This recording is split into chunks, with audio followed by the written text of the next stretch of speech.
കണ്ടില്ലേ മഴ പെയ്താൽ മൊത്തം ചോരും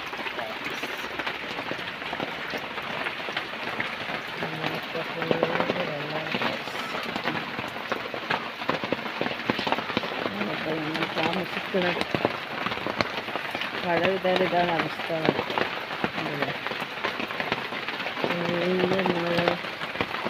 വെള്ളമാണ്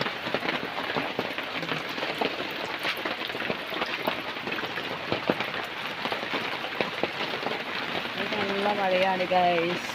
നമ്മുടെ നാട്ടിൽ മഴയുണ്ട് ഗൈസ്. നമ്മുടെ നാട്ടിലൊക്കെ നല്ല മഴയാണ് ഗൈസ്. മഴ പെയ്തിട്ടില്ലെങ്കിൽ പാമ്പിൻ്റെ ശല്യം ഉണ്ടാവും. അല്ലെങ്കിൽ മഴ പെയ്താൽ ഇതാണ് അവസ്ഥ. പാമ്പ് എന്ന് പറഞ്ഞാൽ എത്ര പ്രാവശ്യം വീട്ടിലേക്ക് കയറിയെന്ന് പറയുന്നു. എത്രത്തോളം പാമ്പൊക്കെ വന്നിട്ടുണ്ട് വീട്ടിലേക്ക്. സ്പേസ് ഇവിടെ ഫുള്ള് കാടാണ്. അവിടെ ഫുള്ള് കാടാണ്. ഇവിടെ ഫുള്ള് ഇതാണ്. ഫുള്ള് ഉണ്ട് ചേട്ടന്മാർ സ്ഥലമുണ്ട്. അവിടെ ഫുള്ള് സ്ഥലമാണ് ഇതുകൊണ്ട് ഫുള്ള് കടപ്പുറത്തൊക്കെ ഇപ്പുറത്തൊക്കെ വീടുണ്ട്, അപ്പുറത്തൊക്കെ വീടില്ല. അപ്പോൾ മഴ പെയ്താൽ ഇങ്ങനെയൊക്കെയാണ് ഞങ്ങളുടെ വീട്ടിലെ അവസ്ഥ. കണ്ടില്ലേ ഇവിടെ ഇങ്ങനെ സ്ഥലം ഒരാൾ വാങ്ങിയിട്ടുണ്ട്. അപ്പോൾ അവർ വാങ്ങിയതുകൊണ്ട് 15 സെൻറ്റ് സ്ഥലത്തിന് ഒരാൾ വാങ്ങിയിട്ടുണ്ട് വീട് വെക്കാൻ. അപ്പോൾ ഇങ്ങനെ കാട് വെട്ടിയിട്ടുണ്ട് കുറച്ചിട്ട്. ഈ സൈഡ് പിന്നെ ആൾ വന്ന് നോക്കാറേ ഇല്ല. അയാൾ വന്ന് നോക്കൂല. ഞങ്ങൾ കോഴികളൊക്കെ വളർത്തുന്നുണ്ട്. കോഴികളൊക്കെ ഇഷ്ടംപോലെ വന്ന് കൊണ്ടുപോകും. അതിൻ്റെ ഞങ്ങൾ വെട്ടാറാണ്. കാടൊക്കെ പിടിച്ച് പാമ്പും ചേരയൊക്കെ കഴിച്ച് വരുന്നതിന് അയാൾ വരികയില്ല.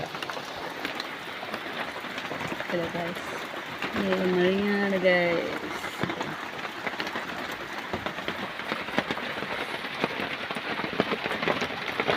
ഫുള്ള് മഴയാണ്, ഫുള്ള് മഴയാണ്. ബസ് അവിടെ വാർത്ത മണ്ണ് ഇതൊക്കെ നേരൊക്കെയാണ്. നല്ല തന്നെയായിരുന്നു. ചോർന്നിട്ടൊക്കെ ഇതിനൊക്കെ വെള്ളം തന്നെയായിരുന്നു. പിന്നെ അവിടെ ഒരു ഷീറ്റിട്ട് അപ്പോൾ അതുകൊണ്ട് കുറച്ച് നിന്നു. ഇതിനൊക്കെ ചോറ് തന്നെയായിരുന്നു. ഇതിനൊക്കെ നിറച്ച് വെള്ളമാണ് ഗൈസ്. ഇതിനൊക്കെ ഫുള്ള് വെള്ളമാണ് ഗൈസ്.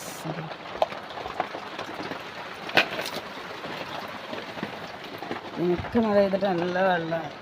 ഇതിനൊക്കെ ചോരയാണ് ഗൈസ്.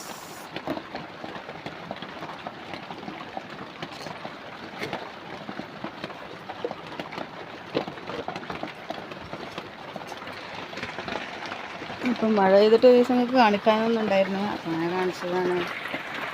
ഇതാണ് വീട്ടിലേക്ക് മാറിക്കഴിഞ്ഞാൽ പിന്നെ കുഴപ്പമില്ല. മറ്റുള്ളവരൊക്കെ നമുക്ക് ഇവിടെ ഭക്ഷണമൊക്കെ ഉണ്ടാക്കുമ്പോൾ ഭയങ്കര ബുദ്ധിമുട്ട്. ഈ വെള്ളത്തിൽ നിന്ന് കാലൊക്കെ നല്ല വേദന. ഇവിടെ നിന്ന് വെള്ളം നിന്നിട്ട് ഇവിടെ ഗ്യാസല്ലേ. അപ്പോൾ ഇവിടെ നിന്ന് ഇങ്ങനെ ഉണ്ടാക്കുമ്പോൾ നല്ല വേദനയൊക്കെയാണ്. കാലൊക്കെ ഈ വെള്ളത്തിലിങ്ങനെ നിന്നിട്ട്. അപ്പോൾ നിങ്ങളൊക്കെ എല്ലാവരും ദുആയിൽ ഉൾപ്പെടുത്തുകയാണ് ഇത്രയും പെട്ടെന്ന് പേരൊക്കെ നായി കിട്ടാൻ. അപ്പോൾ എല്ലാവരും സബ്സ്ക്രൈബ് ലൈക്കൊക്കെ ചെയ്യാണ്ട് നമ്മൾ ഈ വീഡിയോ നിങ്ങൾ ഇതാക്കൊണ്ടിട്ടില്ലേ കാണുന്നുണ്ട്. അപ്പോൾ കാണുന്നത് നമുക്ക് കാണുമ്പോൾ പ്രതീക്ഷിക്കുന്നു. എത്രയുള്ള വീഡിയോ അടുത്ത വീഡിയോയുമായി വരാം. ബൈ.